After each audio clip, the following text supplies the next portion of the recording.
अपने पति से बुरी तरह बहस के बाद पत्नी अपना सूटकेस घसीटकर घर से बाहर निकली और दरवाजा जोर से बंद कर दिया। जाने से पहले उसने चुपके से अपने घर में एक छोटा सा हिडन कैमरा लगा दिया। वो बस ये जानना चाहती थी कि जब वो आसपास नहीं होती थी तो उसके पति और सास उसके बारे में असल में क्या कहते थे। उसने कभी उम्मीद नहीं की थी कि जैसे ही वो बाहर निकलेगी उसका तथाकथित सबसे अच्छा दोस्त सीधे घर में घुस आएगा। फिर उसे झटका लगा, दुनिया टूट गई। तभी उसे आखिरकार सच्चाई का पता चला। उसके पति और उसके सबसे अच्छे दोस्त का उसकी पीठ पीछे लंबे समय से अफेयर चल रहा था, लेकिन उसके बाद जो उसने सुना उसने उसे पूरी तरह से तोड़ दिया। पता चला कि उसके पति और सास ने बहुत पहले ही चुपके से उसके आईवीएफ एम्ब्रियो बदल दिए थे।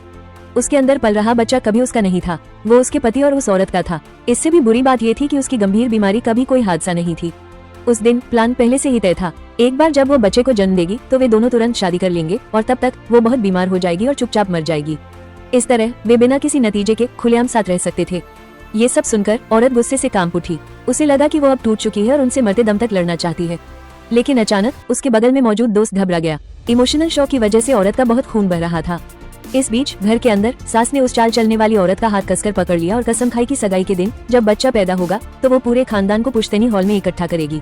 उसने वादा किया कि वो नई बहू की पहचान सबके सामने बताएगी और उसे ऑफिशियली खानदान में शामिल करेगी। जैसे ही वे तीनों अपनी आने वाली जीत का जश्न मना रहे थे, पति को हॉस्पिटल से फोन आया। बच्चे के साथ कुछ गड़बड़ हो गई थी। सास की आंखें डर से चौड़ी हो गई और तीनों तुरंत हॉस्पिटल भागे। जब डॉक्टर ऑपरेशन रूम से बाहर आए तो पति बच्चे के बारे में पूछने के लिए जल्दी से आगे बढ़ा, लेकिन डॉक्टरों ने कहा कि हालत गंभीर है। मरीज को पहले से ही कैंसर था और वो बहुत कमजोर थी। अब सिर्फ एक को बचाया जा सकता था, या तो माँ को या बच्चे को। बिना किसी हिचकिचाहट के उस शैतान सास ने कहा, उन्हें बच्चे को बचाना ही होगा। पिता और हमारे पूर्वज। पति ने कसम खाई कि बच्चा ठीक हो जाएगा। बेहतर होगा कि तुम प्रार्थना करो कि कुछ ना हो। उसने चेतावनी दी, नहीं तो ये शादी टूट जाएगी। उसी समय औरत ने चुपके से अपने कपड़ों के नीचे पैडिंग भर ली। उन्हें अभी तक पता नहीं चला कि बच्चा पहले ही जा चुका था।